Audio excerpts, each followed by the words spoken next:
Revenons sur l'astrologie. Il y a plusieurs erreurs qui ont été commises par nos prédécesseurs, depuis des décennies, sinon des siècles. C'est d'une part de ne pas accorder d'importance, de ne pas donner une fonction aux étoiles. Or, la planète n'acquiert une forme de fixité que dans la mesure où elle est associée à une étoile. Parce que chaque fois qu'il y a une planète quelque part, il y a en perspective une étoile qui se balade, qui est dans le coin. Et il y aura toujours une association entre la planète et l'étoile, de façon à ce que, même si la planète bouge, elle sera plus là par la suite dans la position natale. En revanche, l'étoile, elle sera dans la position natale. Ça, c'est la première erreur. Deuxième erreur, croire que, et je crois que j'ai noté ça, enfin, peu importe, croire que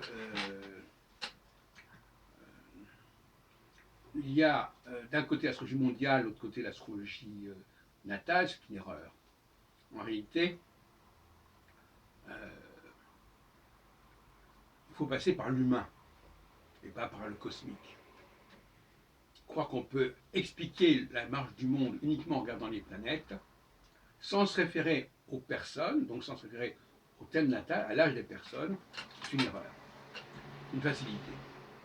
Barbeau est tombé souvent dans ce travers. On peut travailler sur l'histoire du monde sans s'intéresser aux personnalités des chefs, des leaders. Or, il n'y a pas de véritable astrologie, selon moi, sans prendre en compte les leaders. Alors vous direz, alors les leaders, c'est quoi les leaders? C'est quoi? C'est le thème natal? Non, c'est pas le thème natal, c'est l'âge. Le thème natal, c'est aussi l'âge, évidemment.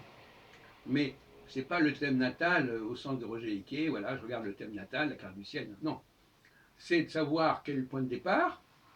Point de départ, c'est-à-dire à quel âge a la personne, depuis combien de temps elle est en vie, et la confronter à une échelle, à une théorie des âges, si on peut dire, qui va de 7 ans en 7 ans.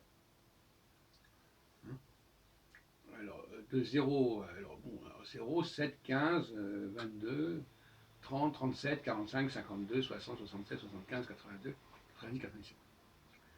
Et il y a 7 ans positifs, 7 ans négatifs, etc., etc., et ainsi de suite. Donc, de toute façon, on a des paliers, on a des hausses, on a des baisses. C'est fondamental. Et pour cela, il n'est pas nécessaire de regarder les éphémérides, il n'est pas nécessaire même de regarder le thème natal, il suffit simplement de savoir quel âge a la personne. Parce que si la personne n'a pas le bon âge, à un moment donné, à un instant T, ça ne va pas aller. Le bon âge, c'est-à-dire, c'est pas une question de configuration cosmique, en réalité.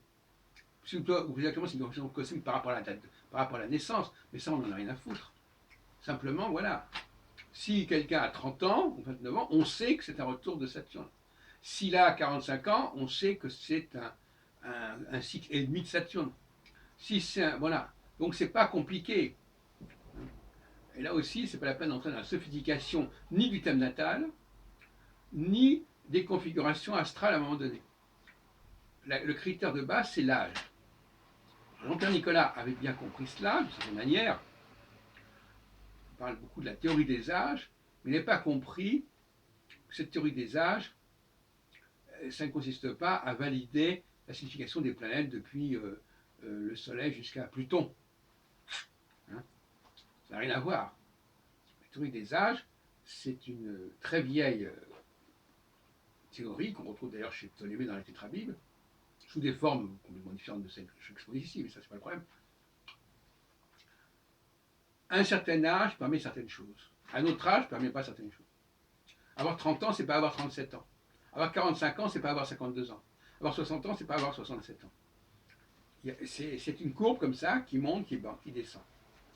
Et déjà, en 1976, quand j'ai publié la première édition de Quai pour l'astrologie, il y a donc quand même 43 ans, eh bien, bientôt 44 d'ailleurs, eh bien, euh, il y avait simplement, il y a un truc binaire, M, U, M, U, M, U. C'est quoi? Bah, le M, c'est la multiplication, donc c'est-à-dire que les choses, comme on dit, quand il est trop embrasse, sont mal étreintes, donc ça se défait. Et U, ça se rassemble, ça se concentre. Voilà. Et on est toujours dans des périodes comme ça. Alors, pour être efficace, il faut être plutôt dans une période U. Et quand on approche d'une période M, ben, on n'est pas très bon. Et à ce moment-là, il vaut mieux laisser la place à quelqu'un d'autre qui a l'âge approprié. Parce qu'il y a toujours, à un moment donné, il y a toujours quelqu'un qui a le bon âge. Si c'est pas vous, c'est votre frère, si on peut dire. Et inversement, quand l'autre n'a pas le bon âge, vous avez des chances d'avoir le bon âge. C'est pour ça que dans une équipe, dans un gouvernement, il faut des gens qui ont des âges différents. De façon à ce qu'à un moment donné, telle personne n'a pas le bon âge, et telle autre personne a le bon âge. Bon, voilà d'autres développements qui viendront.